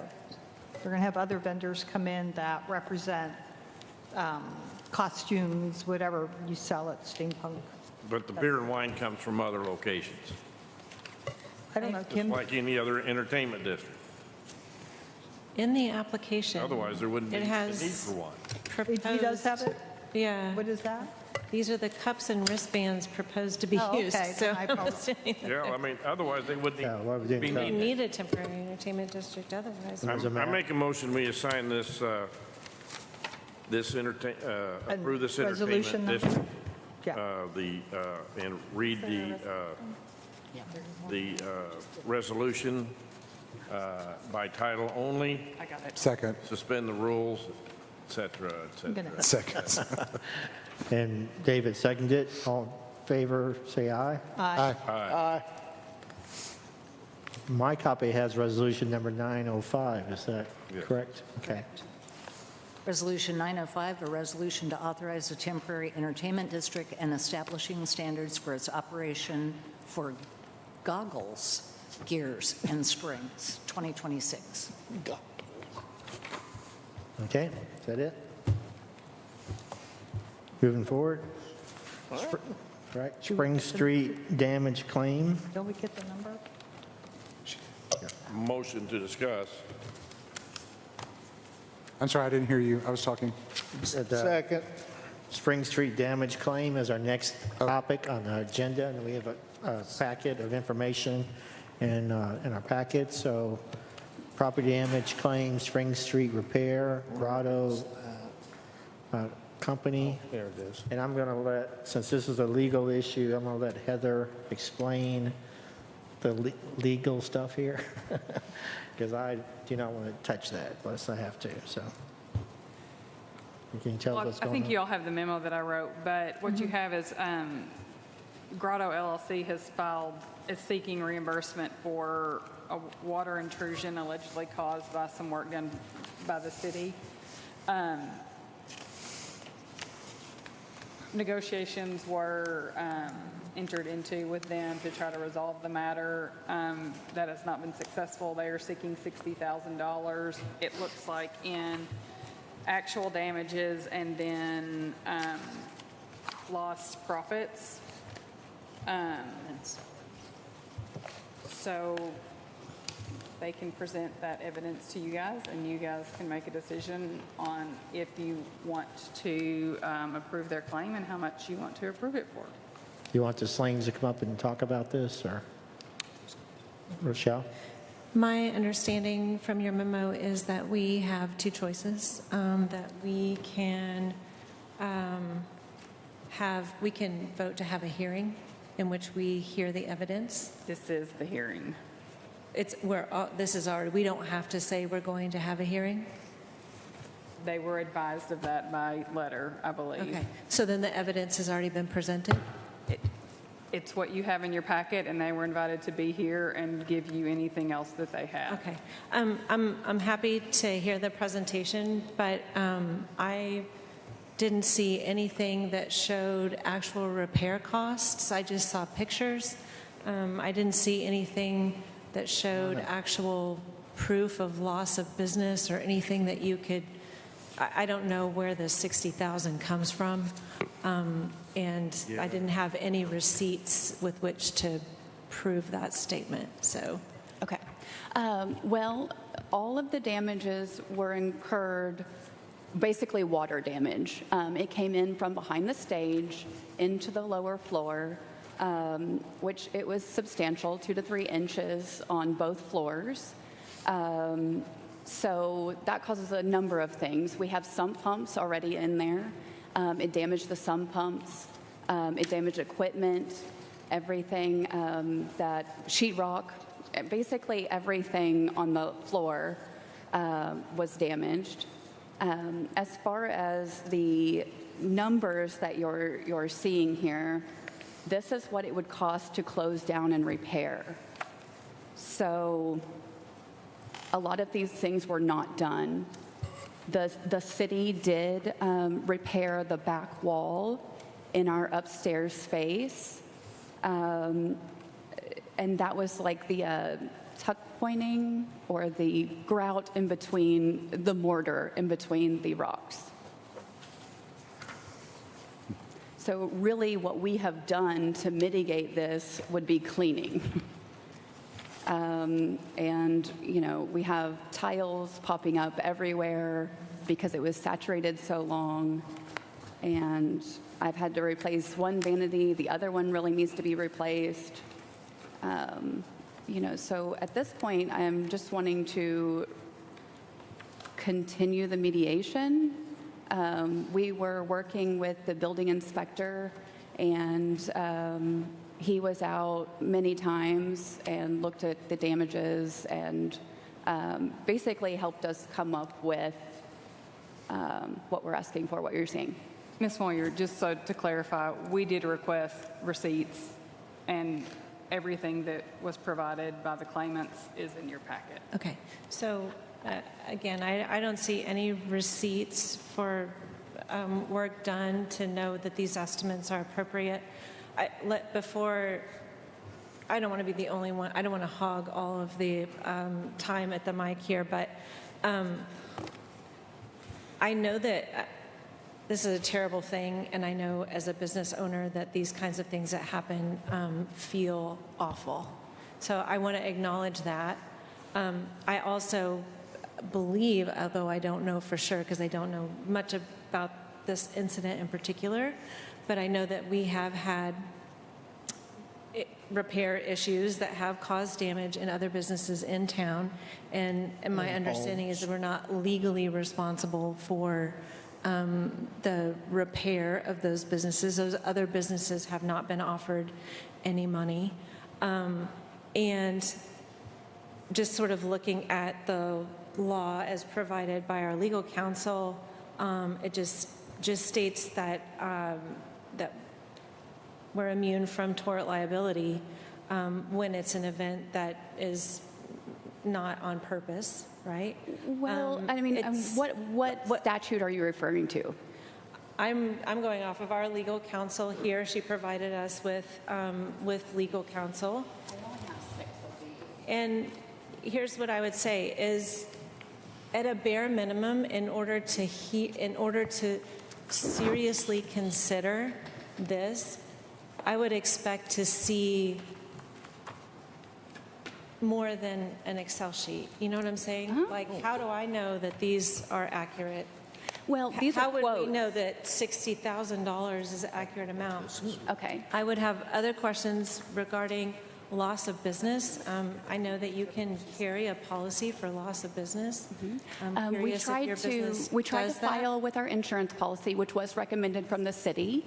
Apparently that is protocol, that they pay the deductible of the insurance. And so we were directed by the mayor to file with our insurance. Okay. We tried to file with our insurance, and then they said that that it was not our responsibility because it was not our fault, and that the liability fell on the city. So with that direction from our insurance agent, we went back to the city, and then we began to negotiate what was due, or what could make us whole again.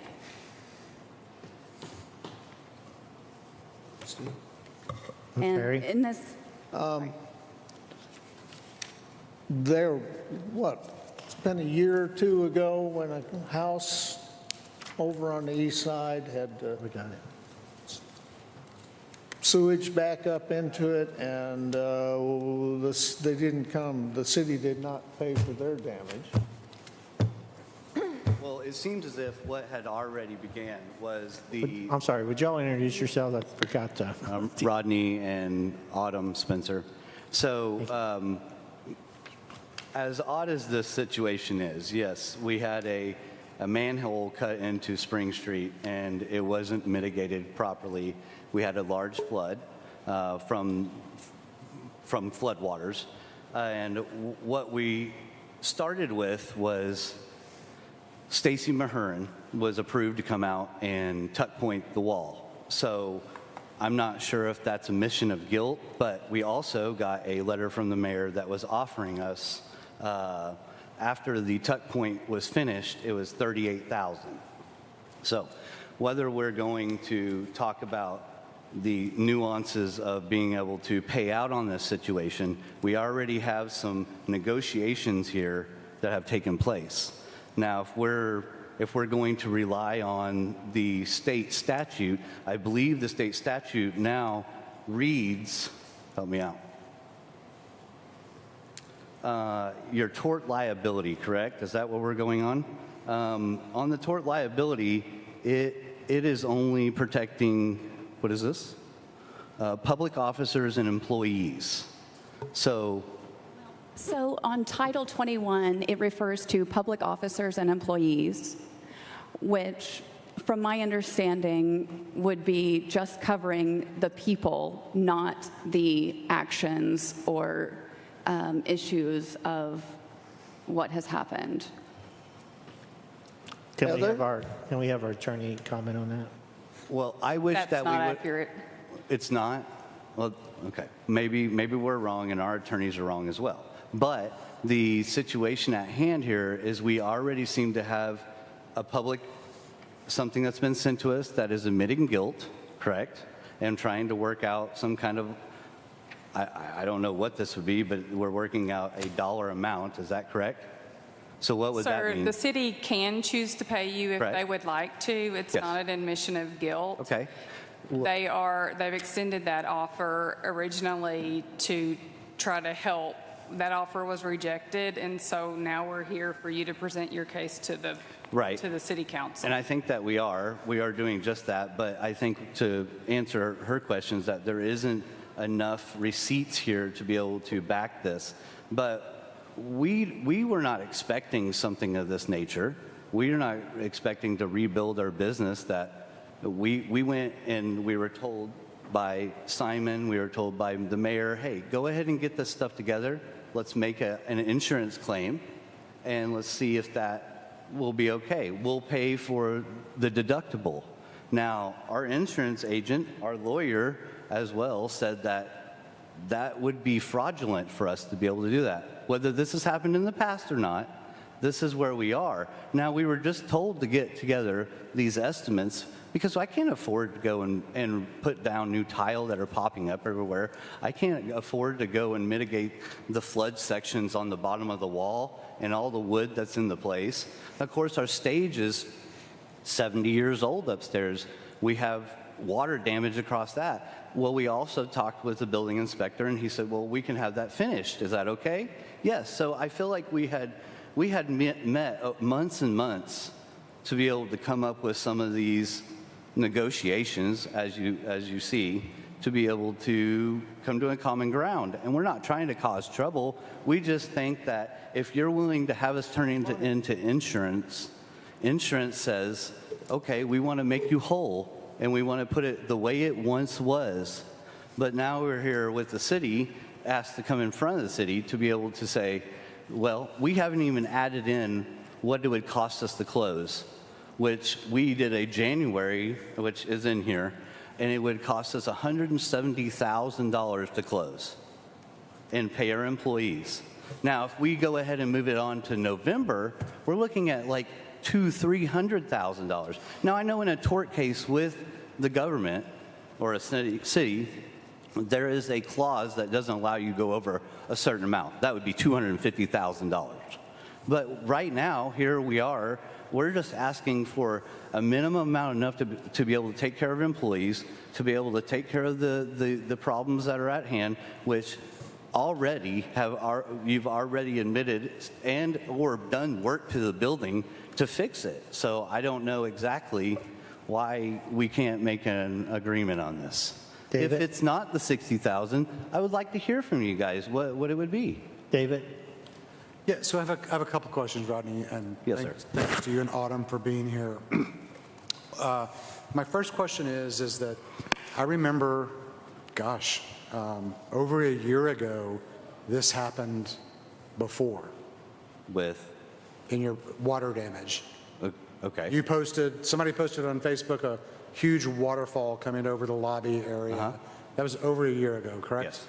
Okay, and I remember asking the specific question, what happened? And I was told by Autumn that this was an issue with your landlord, that they wouldn't fix something. So, well, to be clear on that, we went through insurance. Hang on, let me finish. So I'm just wondering if this issue is part of that old issue. I don't know. I'm just putting it out there. I understand that. Because it's a valid question for me. It's happened before. It's now happened again. Is there some underlying issue? So are you connecting the two issues and asking if the water damage is from a year ago? No, I'm asking if the continuation of water coming through your property is an issue that's ongoing. No, it was a broken frozen pipe that happened floors above us.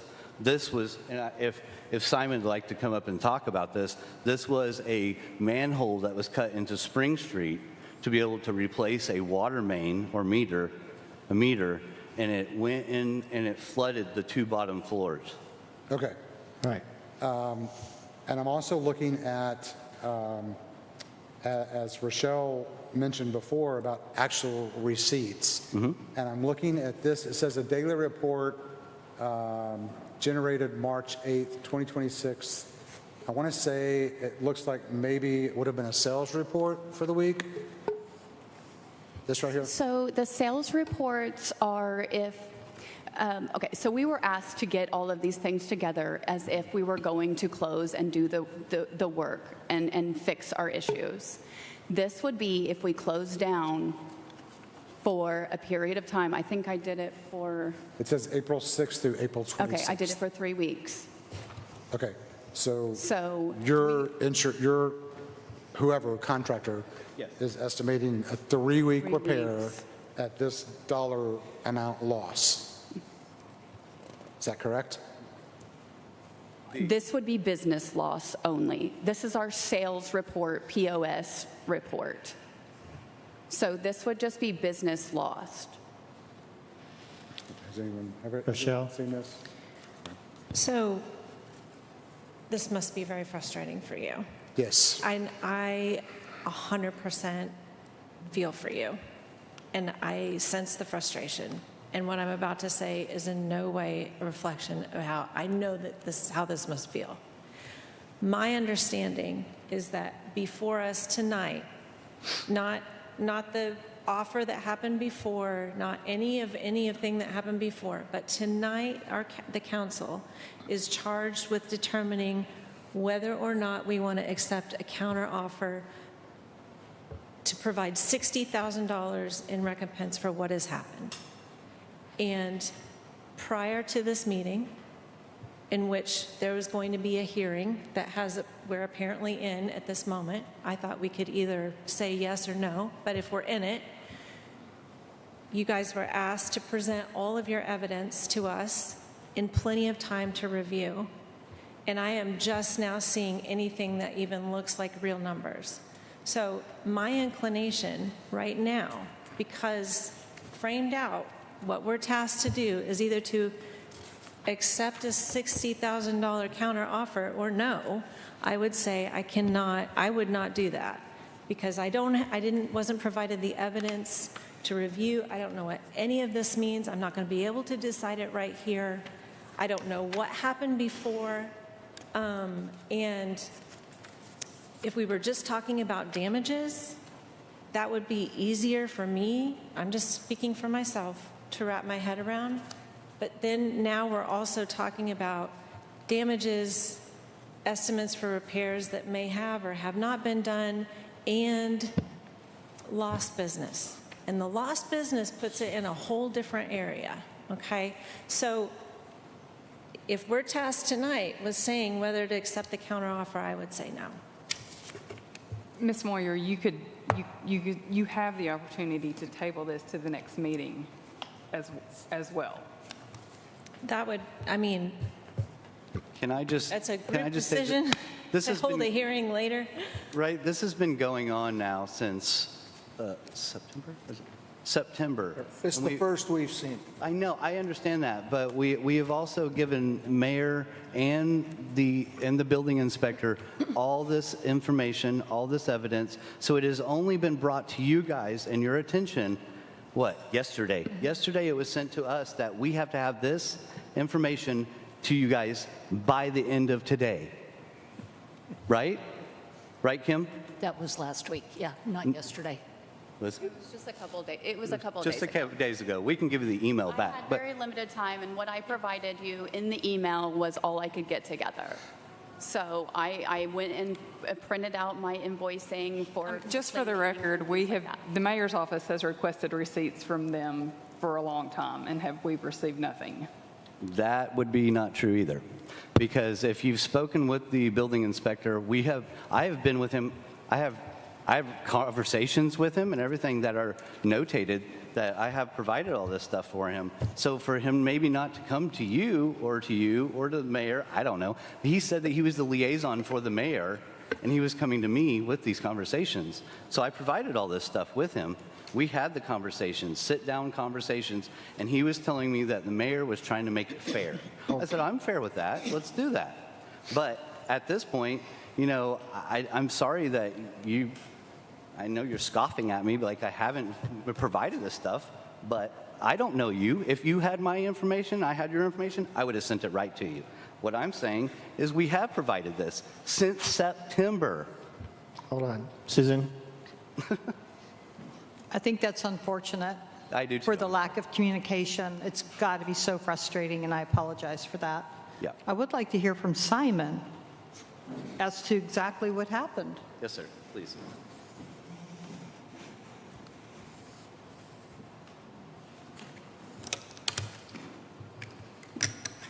First off, I want to say that these are both my friends. So trying to not get in the middle of this is kind of hard.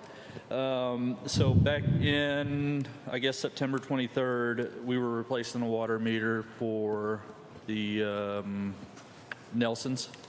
The guy that our crew pulled off, Nelson's was getting busy, and our crew pulled off for the day for whatever reason. The next morning, a storm rolled in, the water ran down the curb and gutter like it's supposed to, and went into the hole that the meter was in. The sump pumps for Mr. Slane's location failed. I loaned him a sump pump. It turned out that when we ran the sump pump, the water actually backed up because the drain pipe was not cleared for the sump pumps themselves. So there's really nowhere for the water to go. It's just a bunch of unfortunate incidences that kind of occurred all at one time. Now, the mayor approached me about fixing the wall in the back where it was tuck pointed. I said, I have no objection to fixing that wall, and trying to do what we can to remediate this issue. And then it just kept snowballing, if you will, and building up in price. And the mayor worked with the building inspector at that time. I kind of excluded myself from that situation. I really don't know anything other than that. So other than that, if you guys have any questions, I would be happy to answer what I can. So there wasn't a water leak, it was a storm it was stormwater that got down there, right? Yeah, and it's my understanding, and please forgive me if I'm incorrect, but the grotto was built over a spring where there's water that comes down through the walls naturally. There's no really way to stop that. But when I went down there that next morning, I offered to help clean it up. I was going to take the day off to help him clean it up. But the sump pumps weren't working, And when I actually pulled the sump pumps out myself, and they were old. They weren't new. But when we brought one of my sump pumps from down and we tried to pump it out, it was filling up the pipe and just flowing back into the building, which was the issue of itself. So, I see. Rochelle? I move that we table this and continue for a hearing at another time Second. when we have time to. That's a motion? I moved it. All in favor, say aye. Aye. Aye. Opposed, say no. No. So we're tabling it. Sorry, sir. Steve, can we ask the city inspector be here at the next meeting? We I could did ask him. for that, and it didn't get communicated as well. Yeah. Sir. We'll ask him next time. Mr. Slane, Yes, ma'am. can you please, just to expedite this and Yes. make it easy for everyone to make sure we all have the same information, if you want to share it with me, I can share, or you share it with, please, all of this stuff that's printed out with receipt, any evidence that you want considered needs to get to us before the next hearing. Can I ask you? Tabling it to a date certain. Can I ask you? Did you get the email with all this information in it? I got some things that Okay. came from Autumn. Okay, I just want to know. That's what I got, too. I'm sorry, Council. Just for housekeeping purposes, I think you should table Table this it to for a date certain. Yes, that way everyone has notice. The 23rd, I would, our next meeting. you think? Yeah. Yeah. I'm open. The 23rd. That is the next meeting. Yeah, March 23rd. Well, Okay. we're busy before the meeting, so it'd have to be after the meeting. No, it's during the meeting. During the Right meeting, during at the end of the meeting. Just like on the agenda, just like tonight. So we'll put it back on the agenda, and it'll be in the next meeting on the 23rd. Okay? I'm sorry, what? All right? Yeah. The Moving forward? 23rd? 23rd. Be here 23rd. again? Yep. And what, could I have your email address, Miss Attorney? So I It's could, howens@arkansaslaw.com. okay. I can give you my card if you want one. Yeah, I would love that. Thank you. Okay, moving you all. forward. Event banners at Spring and Main, Mr. Avazino. Yes, so we recently had an issue. Well, first of all, backstory. You know that every major event in town, the city always allows for organizations to put banners at the intersections of Spring and Main. Whether it's Jesus Weekend, we've got the St. Patty's Day Parade coming up, that banner's up now.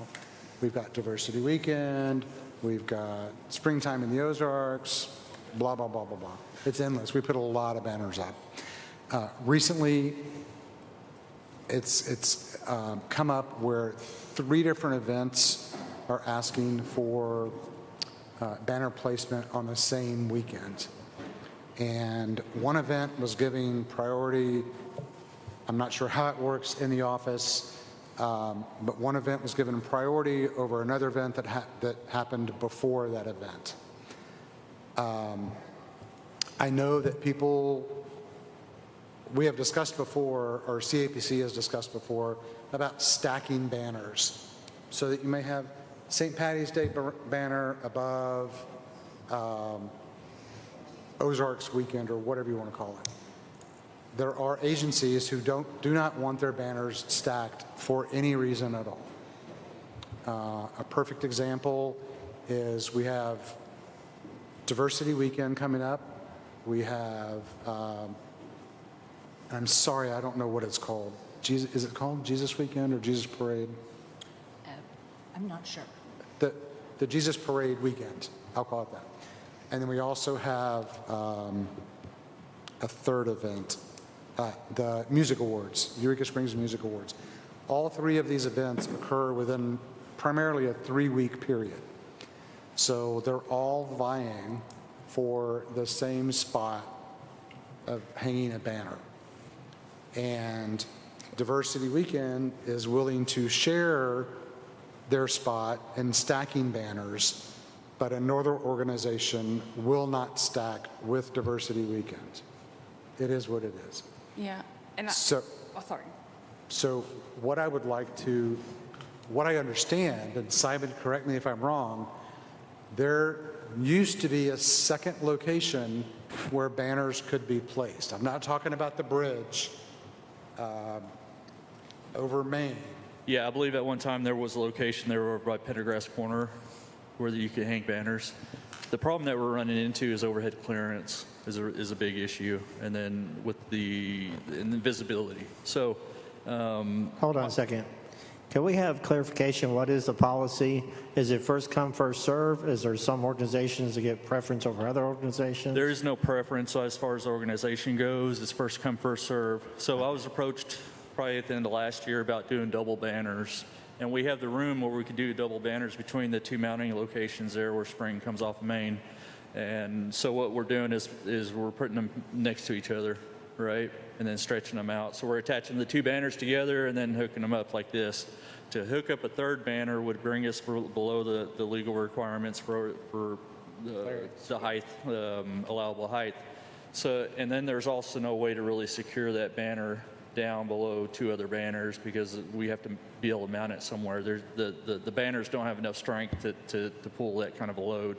So that's really the issue.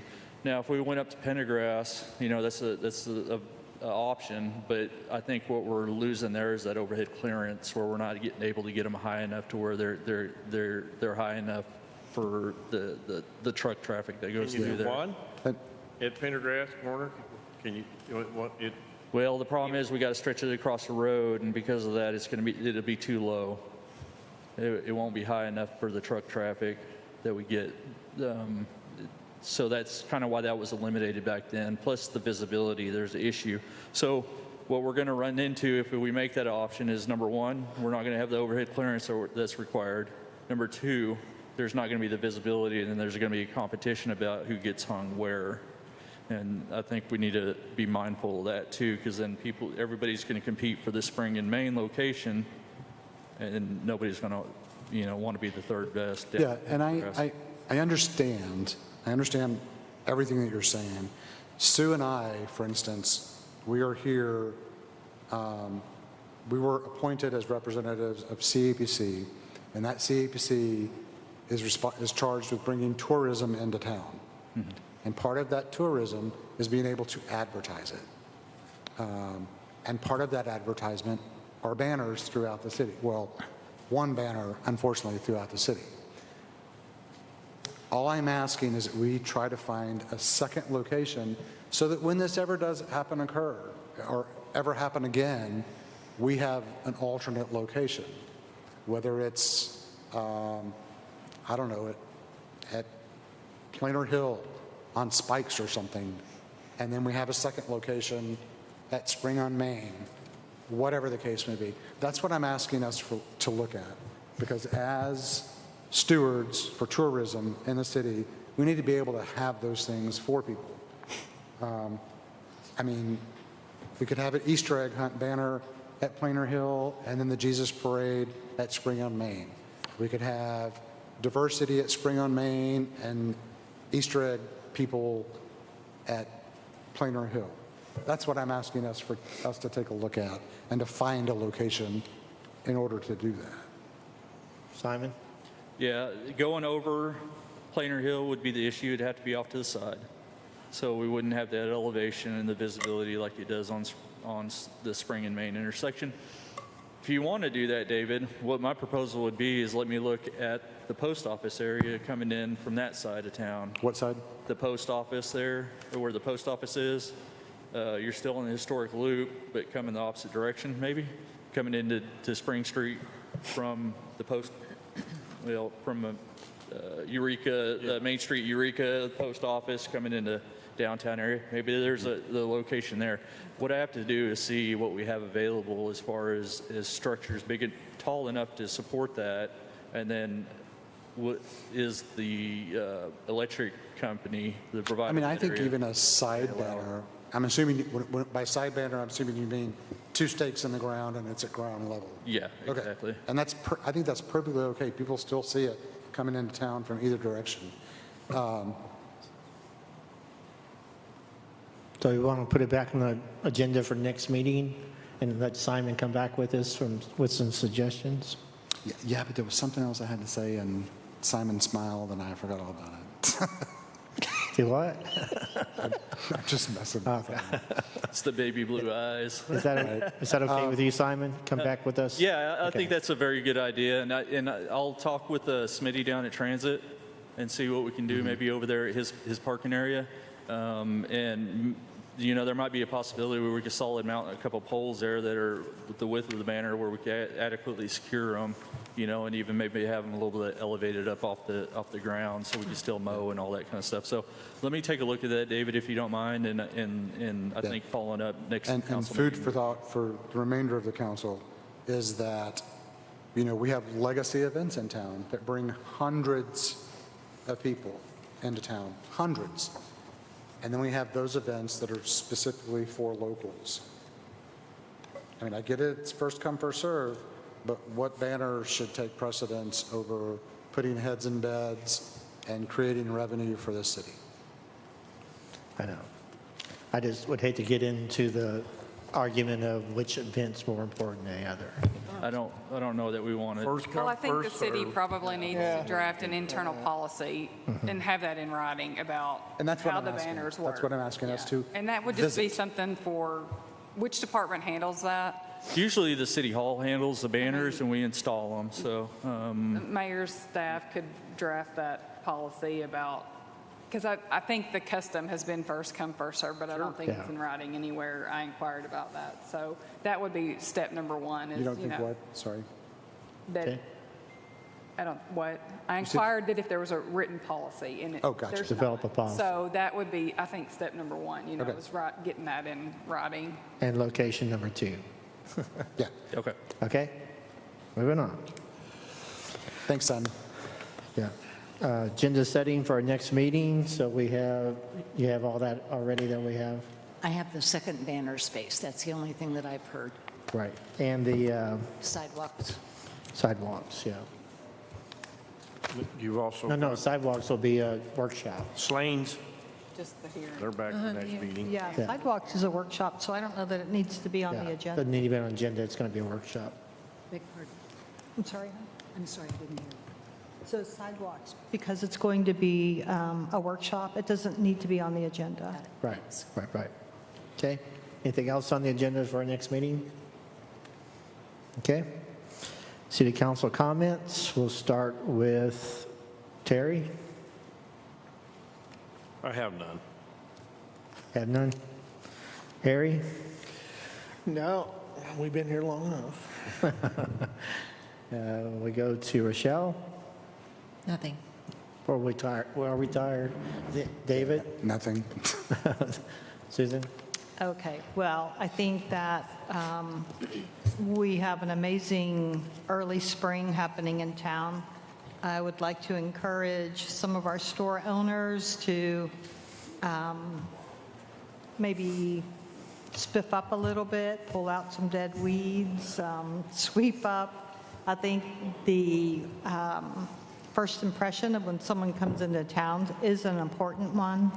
So I know it's tough. We don't know if there'll be a frost, but I would like to see, especially the downtown area, the business areas, cleaned up a bit, maybe. But I am enjoying the warm weather. I don't know about anybody else. Great. Thank you very much. Mayor's comments. I just have some events here, March 9th through the 23rd, Eureka Springs Chocolate Lovers Market, Eureka Springs Community Center, Saturday, March 14th, 2026, 10 a.m. to 2 p.m., $10 in advance, $12.50 at the door, 200 tickets available per hour for arrivals between 11 a.m. and 1 p.m. St. Patrick's Parade, Saturday, March 14th, 2 p.m. and 3 p.m. Parade kicks off in the library at 2 p.m. on Saturday, March 15th. The route goes past the post office, down to Basin Park, and continues past City Hall. Eureka Fiber in the Ozarks, Thursday, March 19th through Saturday, March 21st. Eureka Springs Community Center. There are 3 days of classes, 2 days of vendor marketplace, and one fabulous fiber party on Friday, Admission to the marketplace is free. I know this is the 23rd, but I'm going to add the March 30th Victorian Classic race in the morning. Starts at 8 o'clock on the morning of Saturday, March 30th. Also, we talked about notifications. I saw on Facebook several times today, large trash pickup, April 24th, 8 to 3. You have to contact the City Works to get that put in a notice. So that if you have anything large you want picked up, then they will schedule you to be picked up. Cemetery tours start the first Saturday in April, go all the way through September, 11 a.m. It's a 60-minute walking tour for $20, and all the money goes to the historic cemetery. All right, I will entertain a motion to adjourn. So move. Second. All in favor, say aye. Aye. Yes. We are adjourned.